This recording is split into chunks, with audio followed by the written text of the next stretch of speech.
Good morning. My name is Becky Talent, and my pronouns are she and her. I'm a 67-year-old woman with silver hair and a red turtleneck on. Welcome to First Unitarian Church, where our mission is to explore the eternal, nurture community, and pursue the common good. We welcome you in your brokenness and in your wholeness. No matter who you have been, who you are, or who you are becoming, we greet you today with love. I'd like to extend a special welcome to everyone who is watching us on YouTube this morning. During the prelude, please introduce yourself in the comments. Let us know where you're joining us from. If you're in Oklahoma City, what neighborhood are you in? Or if elsewhere, what city are you in? And now the prelude prepares us for worship.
Our chalice will be lit by Paul Spicer because today is Paul's birthday.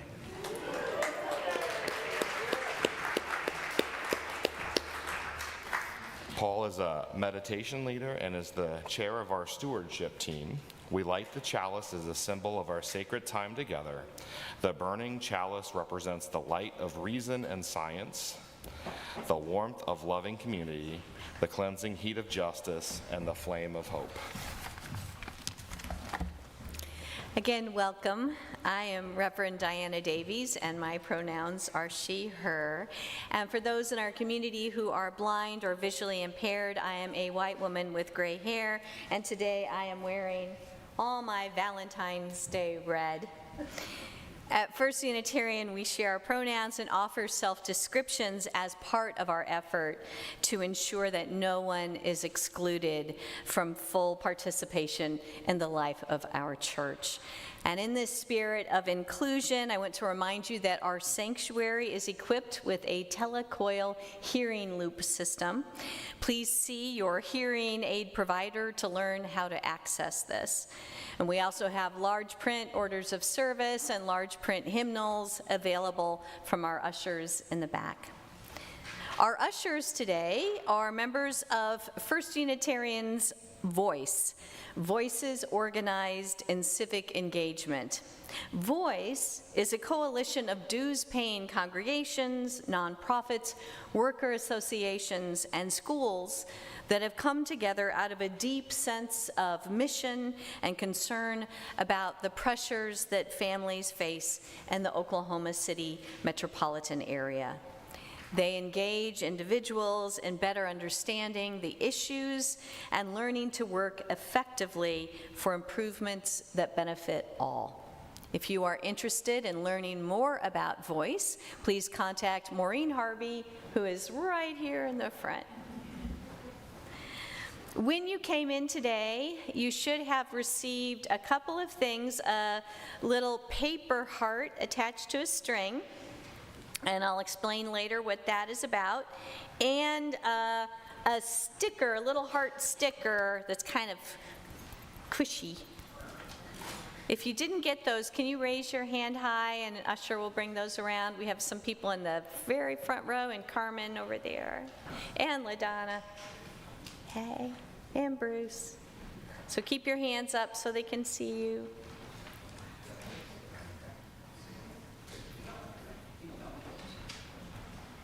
And Carmen over there, too.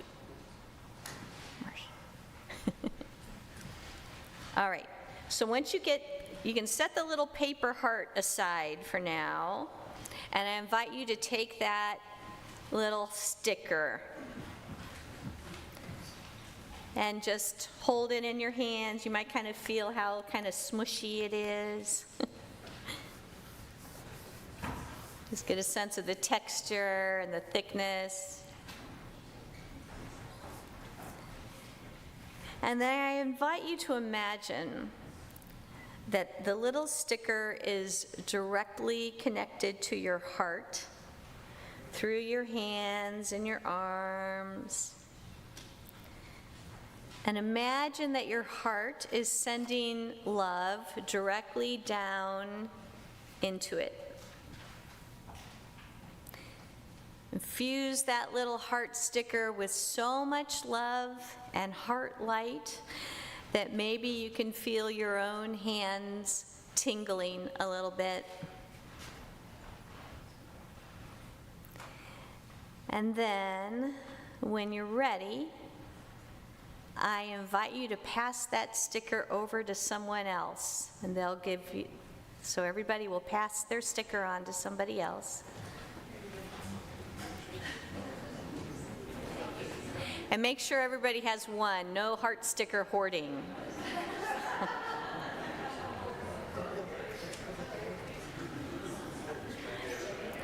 And when you get that sticker from somebody else, take that into your hands and fill that with love again. You might start by feeling the love that's already in there and then put some more into it.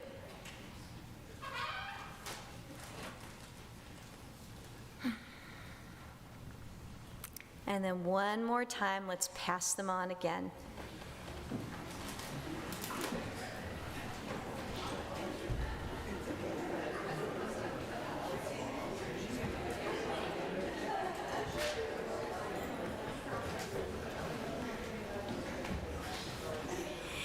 And then now you have an option. You can either tear off the little bit of paper on the back so that it's sticky on the back and you can stick that right onto your chest, over your heart, and let all that accumulated love just flow in there. Or you might want to hold on to it, save it, and give it to somebody else later today who might really benefit from all that love. And now I invite you to rise in body or in spirit for our opening hymn. It's in the gray hardbound hymnal, number 129, Let Love Continue Long.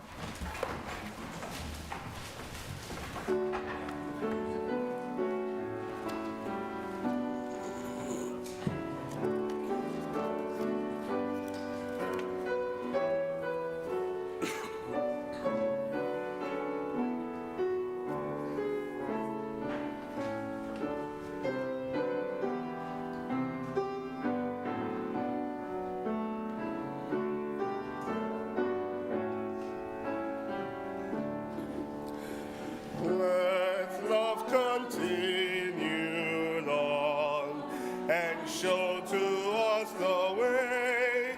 And if that love be strong, no hurt can have us say. And if that love remain but strong, no hurt can ever have us say. If love cannot be found, though common faith prevails, when love does not abound, the common faith will fail. When human love does not abound, our common faith will always fail. If we in love unite, debate can cause no strife, for with this love in sight, disputes enrich our life. For with this bond of human love, disputes can mean a richer life. May love continue long and lead us on our way. For if that love be strong, no heart can have us say. For if that love remain but strong, no hurt can never have us say. Please be seated.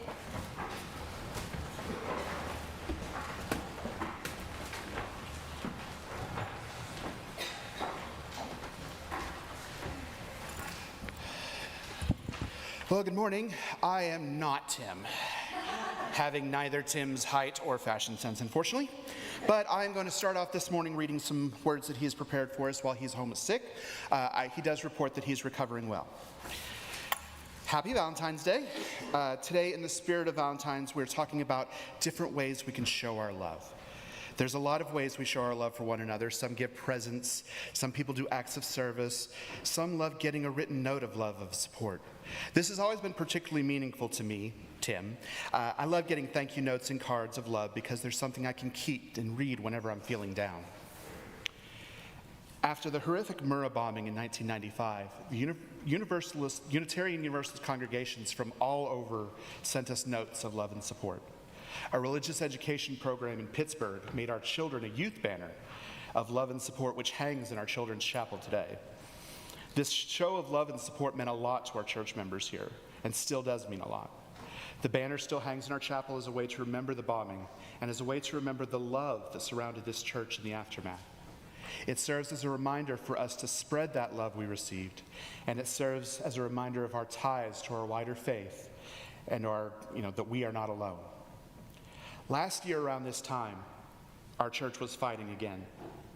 It was fighting against the anti-trans bills at the Oklahoma State Legislature. And it was a hard and draining fight. It was a demoralizing time for many of us. It felt like we were fighting alone once again. Two Unitarian Universalist churches, Foothills Unitarian Church in Colorado Springs and First Universalist Church in Minneapolis, made a bunch of cards and notes of support and mailed them to us to remind us that we are loved and encourage us to keep fighting for love. The letter we received from Reverend Sean from Foothills that came with the cards ends with this. This past Sunday, we paused and wrote notes of gratitude and love for all, for your resistance, for your embodying of love in your state, and our children and youth wrote notes in their small groups. Please take them and share them with those who are doing the work alongside you, as a small reminder that the larger UU community is behind you from Fort Collins and beyond. We gave away about half the cards to the wider community, people who needed that support. And we kept some. And we decided we wanted to make something that could hang forever at the church to remember and inspire. Thank you. To remember and inspire us in the future. We made a collage in the colors of the trans pride flag of the notes we were sent.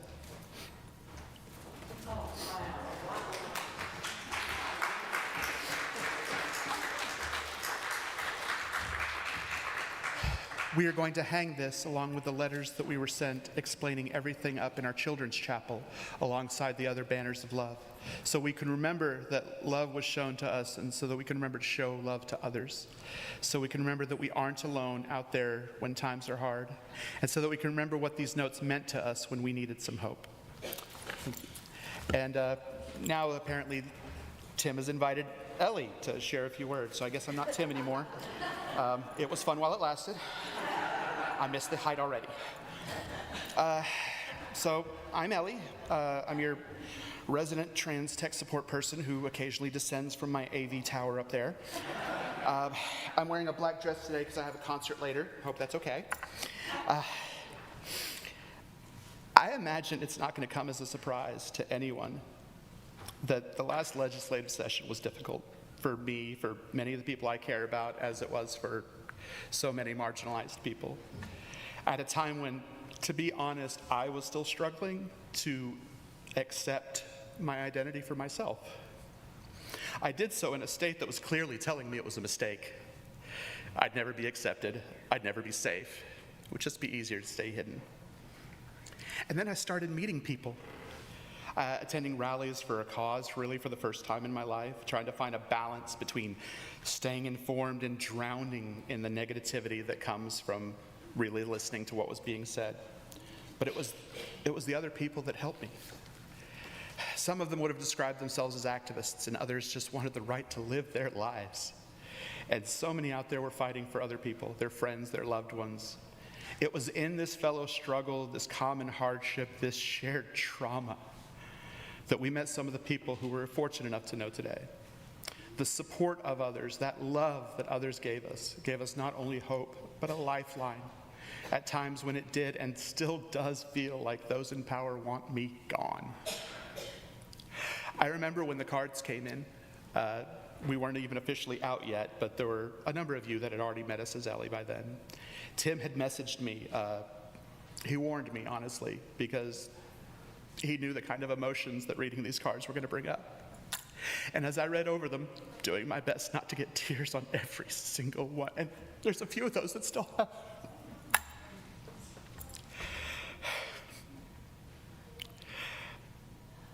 I found their words, their emotions over the lives of those they did not even know, but still held as valued, gave me a little bit of hope. I later recorded a response for them from my little AV tower, where I admitted that I was and still am scared. Because those in power that don't want us to have a voice are very loud, although probably not as numerous as they try and portray themselves. But the support, the love, the compassion from those among you, from the kind people of Foothills, from people at First Universalist in Minneapolis, they spark something, a realization, a recognition that helps first and foremost fight the fear that if the loudest voices hate you and the majority are silent, does love even exist?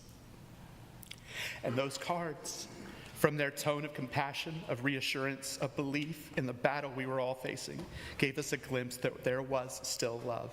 There was still hope. There is still acceptance. And I remember that after we recorded that response, there were a few members from one of the other churches that came to a service here. They're sitting right about back there on a day that I happened to be giving a reflection.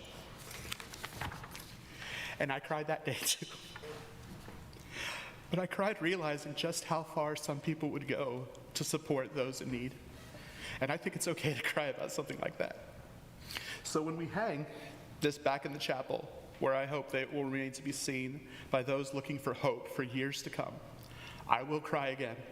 And I'll thank Tim, and I'll thank the members of both churches for reminding those who are feeling lost that we will never stop being there to accept you, to support you, and to love you. Thank you.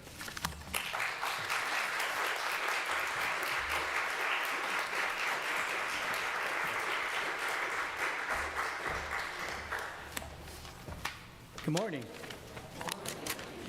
My name is John Schneider, and I'm a member of the Committee on Ministry. In case you are asking yourself what we do, the function of Committee on Ministry is to monitor on a regular and continuing basis the effectiveness of the church's ministry, so that we as a congregation can grow into our full potential and fulfill our mission. If you have any questions about the role of the Committee on Ministry or have concerns, praise, or ideas about the ministries of this church, you're welcome to reach out to a member of the Committee on Ministry, which are Lori Jervis, Tom Perriam, Liz Pillar-Little, Derek Wagner, Suzanne Broadbent, and myself. Every Sunday, we take an offering. Since 2002, all the cash and designated checks from that offering have gone to the external, nonprofit organizations doing good work, our Change for Change partners. For the month of February, our Change for Change partner is Exodus House. The Exodus House is a key part of Criminal Justice and Mercy Ministries. Its mission is to offer opportunities for ex-offenders to have a healthy, nurturing, accountable environment where they may begin their life again. For those of you who are in the sanctuary with us today, in just a moment, we'll be passing the offering plate. We know that many of you prefer to mail in a check or make your donations to Change for Change online. You can always make your gift by mailing a check to First Unitarian, Just Right, Change for Change on the memo line, or make an online payment through our website, oneuc.org. Thanks.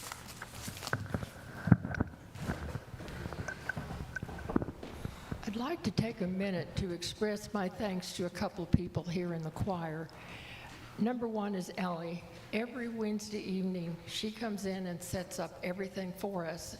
And you may not know, but there's a lot of work involved in all of this stuff that we have. So Ellie, thank you. And then we have, if you may notice, we have a face here in this group that you may not know, and that's Mike Wilson. I was going to say a strange face, but I don't think. I've known Mike when my husband was the minister at Linwood United Methodist Church, and he played bells there. And then I met him again at Mosaic, and we need substitutes sometime. And so, Mike, are you interested? And here he is, and he's been coming often and helping us out. And I really thank him for that. The song we're playing this morning is All Night, All Day. It is not a Valentine's song, but we will play it with all the love we have.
Well, as you just heard during the call to offering, our congregation gives 100% of our Sunday offering plate to partner organizations doing work that reflects our values of equity, justice, dignity, and compassion. But this means that in order to cover all of our other expenses, we must rely on other sources, and the vast majority of our funding comes from the membership in the form of your annual pledges. So in January and February, we are in pledge season, and we've been hearing from members telling us what this congregation means to them and why they make an annual pledge to First Unitarian. And today, we'll hear from Becky Talent. I first entered this building on Easter Sunday, 1987. I joined the choir right away, and soon I signed the book. I was 30. Now I'm 67. Much has happened over that 37 years. I've been president of the board twice. I was even youth advisor for a short time. I've seen ministers and congregants come and go and sometimes come back. I grew up going to a liberal Methodist church, and my mother instilled in me that following the teachings and examples of Jesus is what being a Christian really means. Loving, non-judgmental, generous, welcoming, all the things, woke. By that measure, this church has always been filled with the most Christian people I know. Now, don't get me wrong. In 37 years, I've been wounded at times by the denomination, by this church, or by individual members. I have wounded others, too. It's bound to happen in a community of intimacy and ultimacy, seeking truth, growth, and justice. I've learned to change my mind, or not. I've learned to forgive, and I have been forgiven, for which I am grateful. As a previous minister, Reverend Mark Christian, often said in the context of disappointments, it's not that what happened doesn't matter. It's just that what matters more is what happens next. I liken a healthy community to be like a rock tumbler, and we are individual stones. Through our connections, we polish each other and sometimes even knock a rough edge off or two. We're all better for it because it is all done in love for each other. As Reverend Diana said last week, relationships are the world. This building and staff and programming and social action are all supported primarily by pledges. What you contribute will be used with the utmost care to further the good works of First Unitarian Church of Oklahoma City and to see that it remains a beacon of hope in the heart of this city, this county, and this state. As you consider your pledges, think about how another previous minister, Reverend Dick Allen, introduced the offering each week, and I too have a visual aid.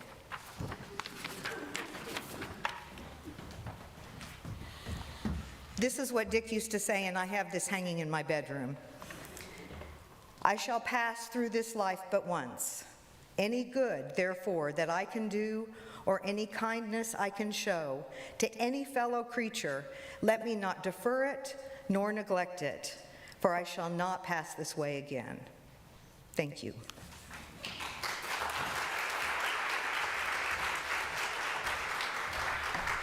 you, Becky. Well, we have a kind of a special anthem for you today. If you have just started visiting us since Christmas, you might not have met him before. This is my wonderful husband, Jim Riley. And today, in the spirit of Valentines, we are going to perform a song for you that we sang at our wedding. Yeah. And we're backed up by our wonderful choir.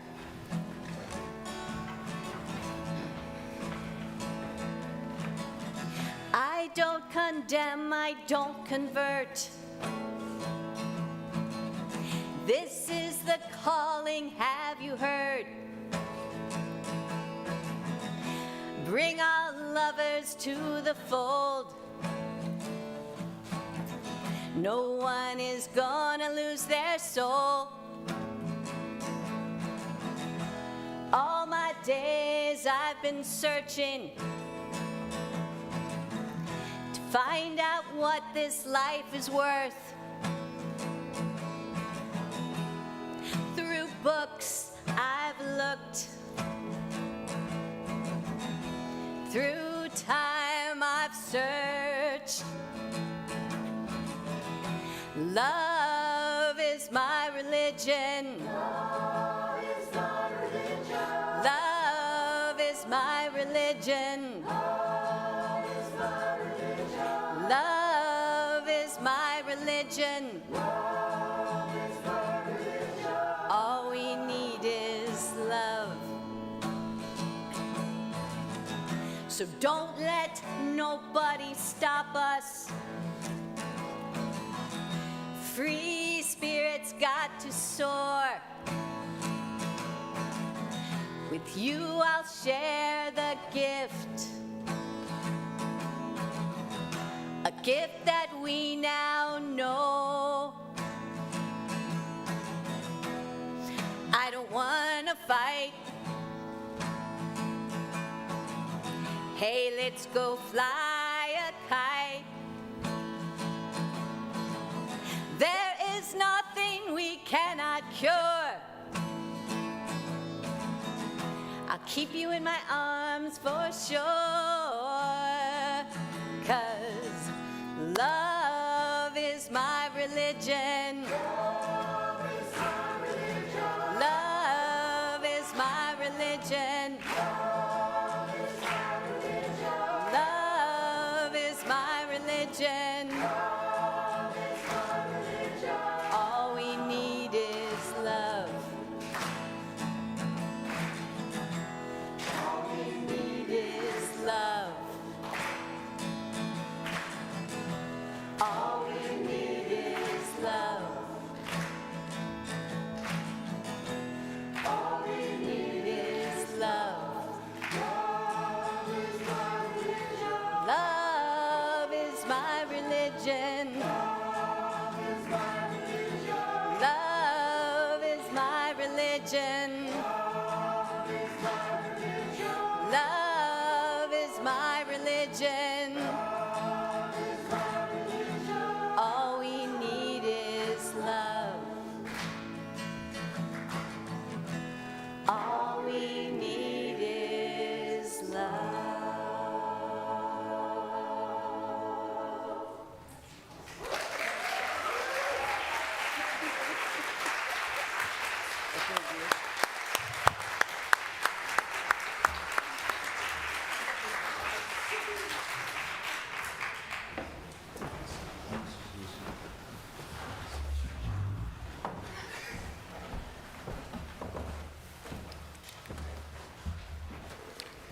So, let me catch. Not sure how I can follow Ellie, Becky, and that amazing song by the choir, and Reverend Diana and her husband. I'm sorry I didn't catch your name, but I'll try. So don't hold me too high of a standard. My name is Todd Hildebrandt. I'm a 5'10", 230-ish pound, 43-year-old white male who is kind of a klutz sometimes, so I'll turn my iPad back on. I have a dark brown beard, so everyone who has vision issues can see that. My pronouns are he, him, and his. When Reverend Diana emailed me and asked me to give a testimonial this morning, I have a little bit of trouble when I'm doing something emotional, controlling my emotions, because I'm a brain cancer survivor, but I'll get through this, because there's a really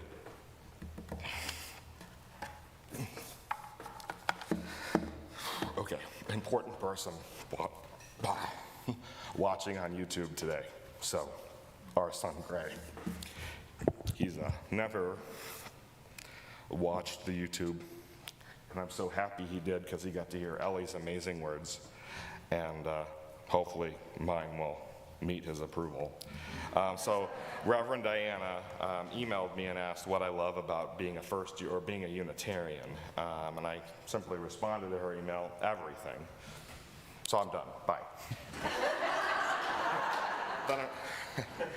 But with me, and Emily probably can attest to this, there's so much more to the story about what I love about this church.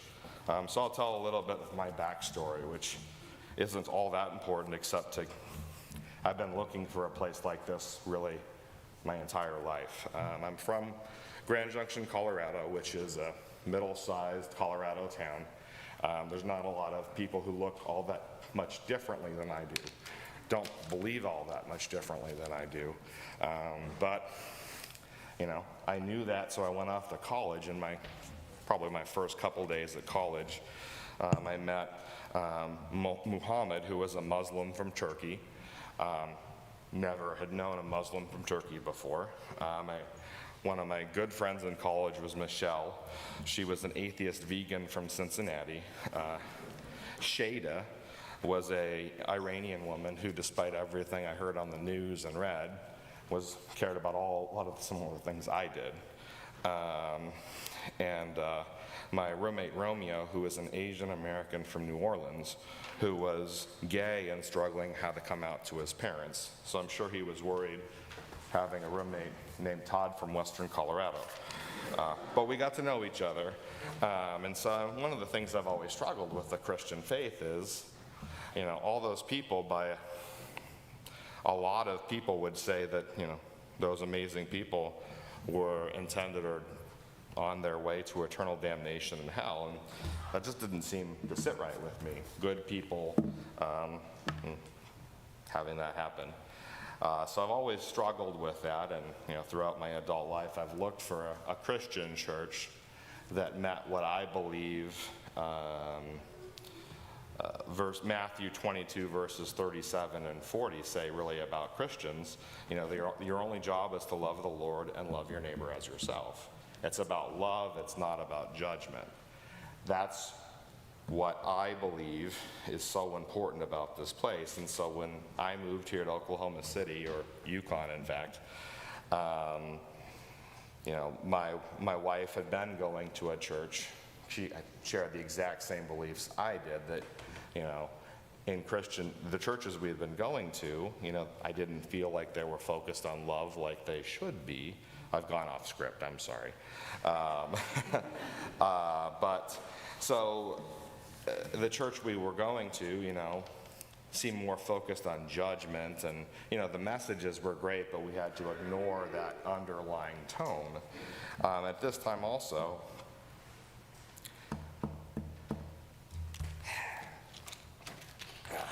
sorry. You did great. My bonus son, Gray, bonus is what we call each other, I'm his godfather, had been questioning his gender identity. When I met Gray, his birth name was Grayson, and I saw the struggle and thought he put into the fact that he didn't feel like Grayson, he felt like Gray. And Emily knew that for a long time, and so he was struggling with this. We were going to this church where we kind of knew that most of the congregation wasn't accepting of us being open to him exploring those issues, and we were looking for a loving place like this with Diana and all of you. And so as Gray was struggling with that, we were struggling with our church, and I'm so grateful to Lynn Ann Wagner, who I know Emily probably was talking to about her struggles, because Emily met Lynn Ann through the homeschool community, and Lynn Ann said, well, you really should come check out this church. And when we walked in the door, we could immediately tell how loving and accepting this place is. We were no longer we never were ashamed of our son, but we never felt comfortable talking about Gray, because we didn't want to be judged. And we wanted to be loved for the amazing parents we knew we were, and the amazing kid we knew Gray is. One day I hope you'll get a chance to meet Gray in person. Hi, Gray. And so, What I love about First Unitarian is I have all this stuff to say, but the song works perfect. I feel like our belief, love is our religion. We don't need to accept someone, we just need to love them, and that's what we do. You know, when all the hate was happening at the Capitol last year, First Unitarian was there fighting against it. Larry Little was sitting there taking notes all the time. And that really said a lot to me. You know, people fought for our family against this legislation. So what I love about being a First Unitarian is, frankly, all of you guys and everybody on the stream and Diana and the choir. So there you go.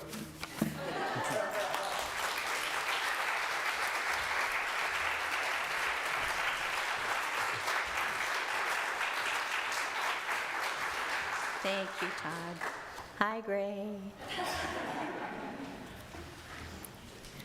So we're talking about love today, but love isn't easy.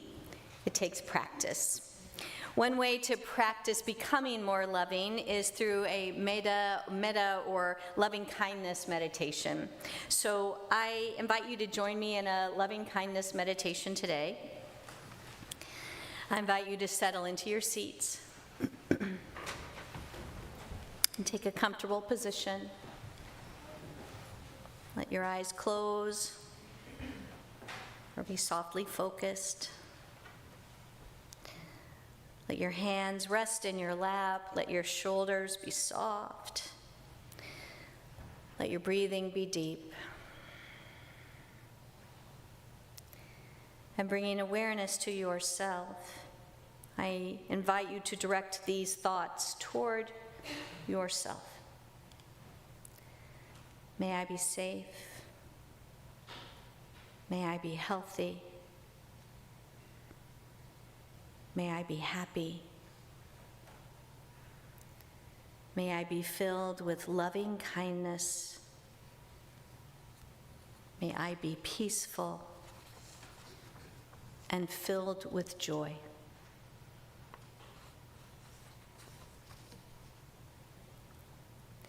And now I invite you to bring into mind another person.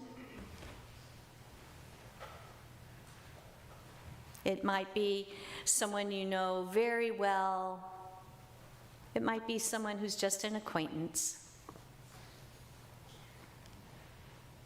Just see if you can focus on one person, one face. And now we'll send these wishes to that person. May you be safe. May you be healthy. May you be happy. May you be filled with loving kindness. May you be peaceful and filled with joy.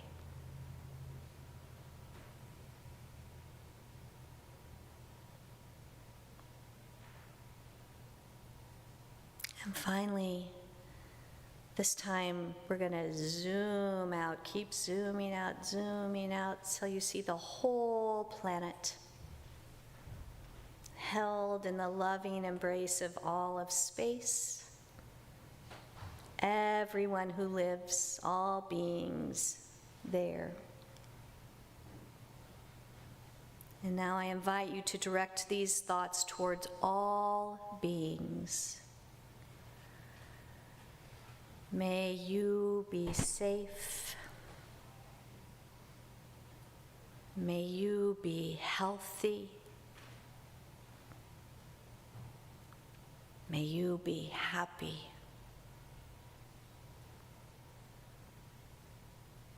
May you be filled with loving kindness. May you be peaceful and filled with joy.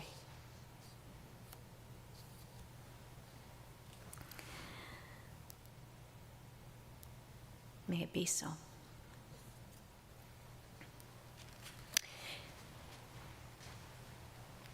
You know, besides being a very popular title for hit songs back in the 80s. What is the power of love? Is there such a thing, or is it only a cliche, something that gets rolled out when things are looking really bad and we're desperate for hope? As in, trust in the power of love. But what does that even mean?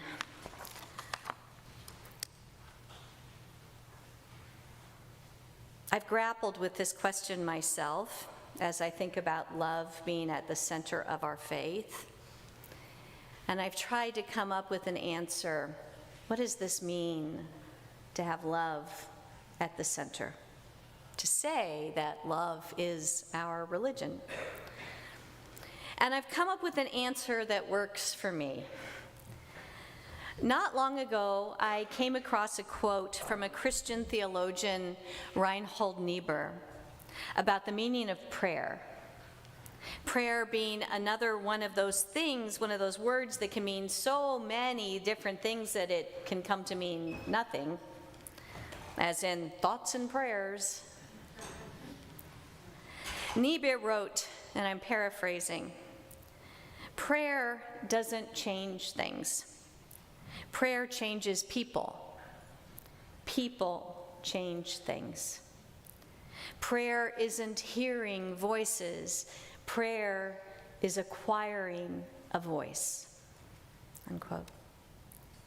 So if I replace the word prayer with the word love, I get a definition of the word that works for me as the center of our faith. Love doesn't change things. Love changes people. And people change things. Love is acquiring a voice. Maybe there is a power of love, a force in the universe that lures us to do good, that calls us to oneness and peace, that persists beyond death, that defeats cruelty and greed. But I have a hard time understanding love as a disembodied force, like gravity or magnetism. If we only talk about love as some woo-woo power, then yes, I fear it's fairly meaningless as a theological grounding for our entire faith. But what if it's not love that changes things, but love that changes people, and people who change things? Well, now you have something. You have something that truly matters, something real. Because it's not about passively letting some kind of power of love do the work for us. It's about changing things through love that acts, through a love that speaks. And through that speaking, we acquire our own voice. So at this point, I'm going to invite you to take that little paper heart that you got when you came in. And there should be little pencils in your pew, or you might have picked up a pen when you came in. If you don't have anything to write with, just raise your hand again, and an usher will bring a writing implement to you. I invite you to write on the heart one way that you see the power of love working in this congregation. Where do you see the love at the center of things here? One way that you see love in action. I invite you to take your time to think about it before writing something down. Steve's going to play some lovely music while you're thinking and writing. And then when you're ready, you can hang your little heart on one of the trees. There's one up here in the front, there's one in the back. Just go to whichever one is more convenient to you. If you're moving a fair distance, I invite you to try to go down the center and return down the sides.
And now I invite you to rise in body or in spirit for our closing hymn.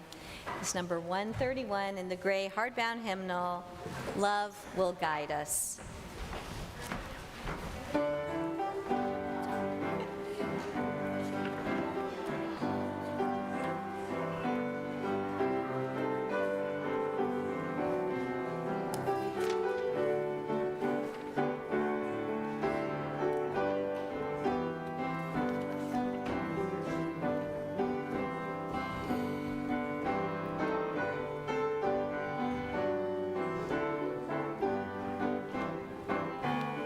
Love will guide us, peace has tried us, love inside us will lead the way on the road from greed to giving. Love will guide us through the hard night. We cannot sing like angels if you cannot speak before thousands. You can give from deep within you. Love can change the world with your love. Love will guide us. Peace has tried us. Hope inside us will lead the way on the road from greed to giving. Love will guide us through a hard night.